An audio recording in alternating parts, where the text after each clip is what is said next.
தனுசு ராசி நேயர்கள் அனைவருக்கும் வணக்கம். தனுசு ராசி நேயர்களுக்கு வரப்போகின்ற மார்ச் 14ஆம் தேதி கொடூரமான சந்திர கிரகணமானது வரப்போகின்றது. பொதுவாகவே மக்களிடையே கிரகணம் அப்படின்னு சொன்ன உடனே ஒரு விதமான அச்சமானது ஏற்பட்டுருங்க. காரணம் என்னன்னா, கிரகணமானது ஏதாவது ஒரு வகையில் மனிதர்களோட வாழ்க்கையில் தாக்கத்தை ஏற்படுத்தி தரக்கூடிய வகையில் அமையலாங்க. சில நேரங்களில் கிரகணத்தின் மூலமாக நல்லதும் நடக்கலாம், பல நேரங்களில் கிரகணத்தோட மூலமாக மோசமான விளைவுகளையுமே நம்ம சந்திக்கலாங்க.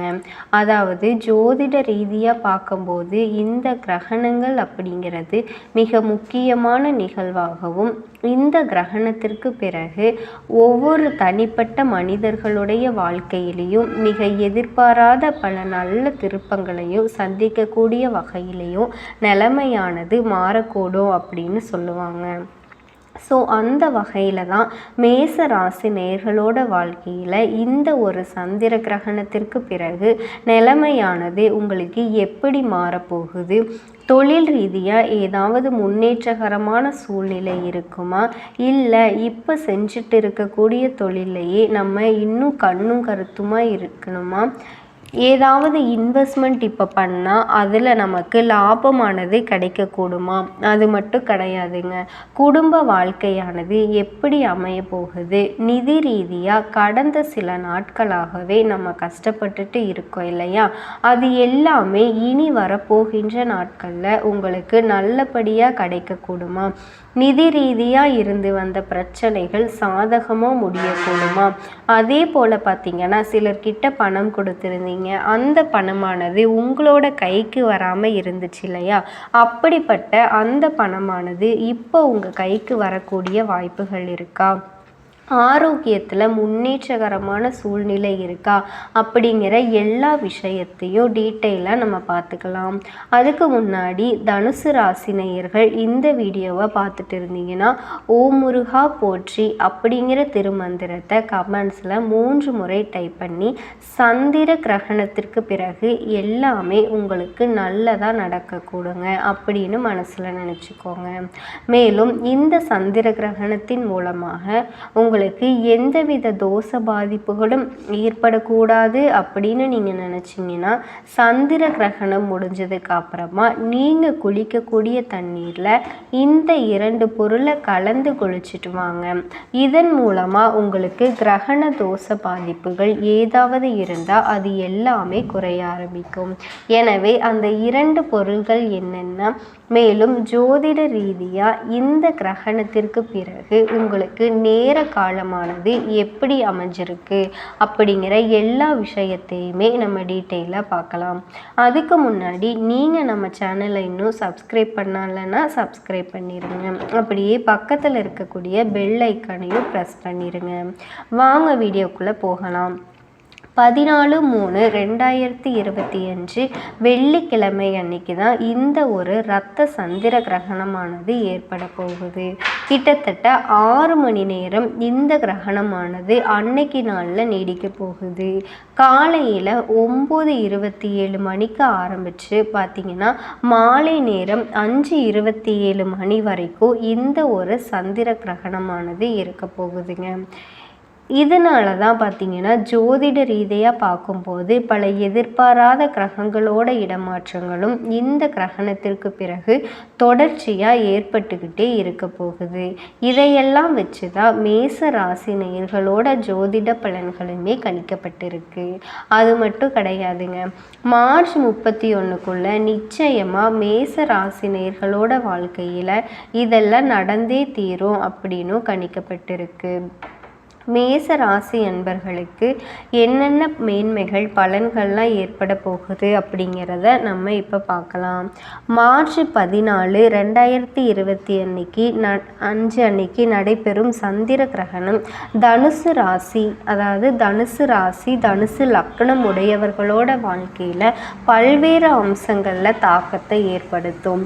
இந்த கிரகணம் 9வது வீட்டில் நடைபெறதால உயர்கல்வி, ஆன்மீகம், பயணம், தந்தை மற்றும் நெடுந்தூர பயணங்கள் போன்றவற்றில் மாற்றங்களை காணலாம். உயர்கல்வி மற்றும் அறிவியல் ஆராய்ச்சி, அதாவது 9வது வீடு உயர்கல்வி மற்றும் அறிவியல் ஆராய்ச்சியை குறிக்குது. இந்த சந்திர கிரகணம் இந்த வீட்டில் நடைபெறதால மாணவர்கள் மற்றும் ஆராய்ச்சியாளர்கள் புதிய சவால்களை எதிர்கொள்ளலாம். புதிய பாடத்திட்டங்களை அறிந்து கொள்ளும் போது சில சிரமங்கள்லாம் ஏற்படலாம். எனவே இந்த காலத்தில் அதிகமாக கவனம் செலுத்தி முயற்சிகளை அதிகரிக்கணும். ஆன்மீக பயணங்கள் மற்றும் தியானம். ஆன்மீக பயணங்கள் மற்றும் தியானத்தில் ஈடுபடுறவங்க இந்த காலத்தில் மன அமைதி மற்றும் ஆன்மீக முன்னேற்றத்தை அடையலாம். சந்திர கிரகணம் ஆன்மீக சிந்தனைக்கு உதவுது. எனவே தியானம், யோகா போன்றவற்றில் ஈடுபடுவது ரொம்பவே பயனுள்ளதாக இருக்கும். தந்தை மற்றும் மூத்தவர்கள் வழியில, அதாவது தந்தை அல்லது குடும்பத்தில் மூற்றவர்களோட ஆரோக்கியத்தில் சிறிய சிறிய சிரமங்கள்லாம் ஏற்படலாம். அவங்களோட ஆரோக்கியத்தை கவனித்து தேவையான மருத்துவ ஆலோசனைகளை பெறுவது ரொம்பவே முக்கியம்.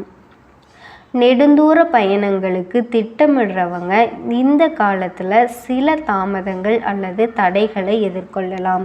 பயணத்தின் போது பாதுகாப்பையும் உறுதி செஞ்சு முன்னேற்பாடுகளையும் செய்யணும்.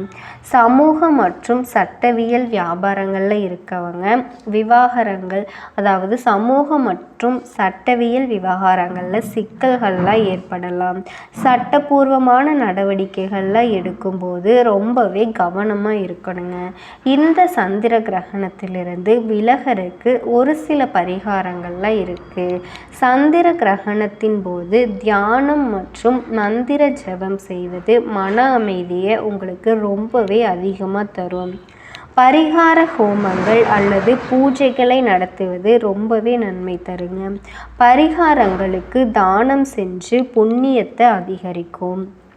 இந்த சந்திர கிரகணம் ஜோதிட தாக்கங்கள் தனுசு ராசினியர்களுக்கு ஓரளவு தாக்கத்தை ஏற்படுத்துங்க.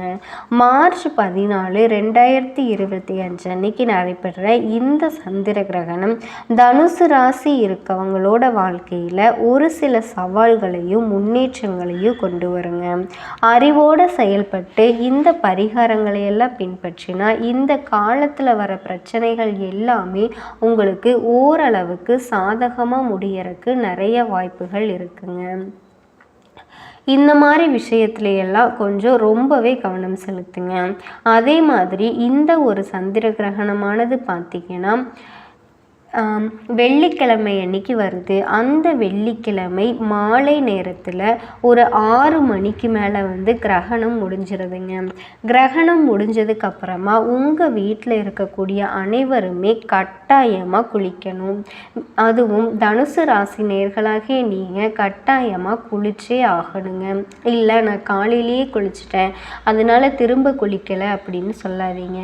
கிரகணம் முடிஞ்சதுக்கப்புறமா காலையில் நம்ம குளிச்சிருந்தோம் கிரகணம் முடிஞ்சதுக்கு பிறகு இன்னொரு முறை குளிச்சுக்கோங்க. இதனால கிரகண தோஷ பாதிப்புகள் ஏதாவது இருந்தால் அது எல்லாமே விலக ஆரம்பிக்கும் அப்படின்னு சொல்லுவாங்க.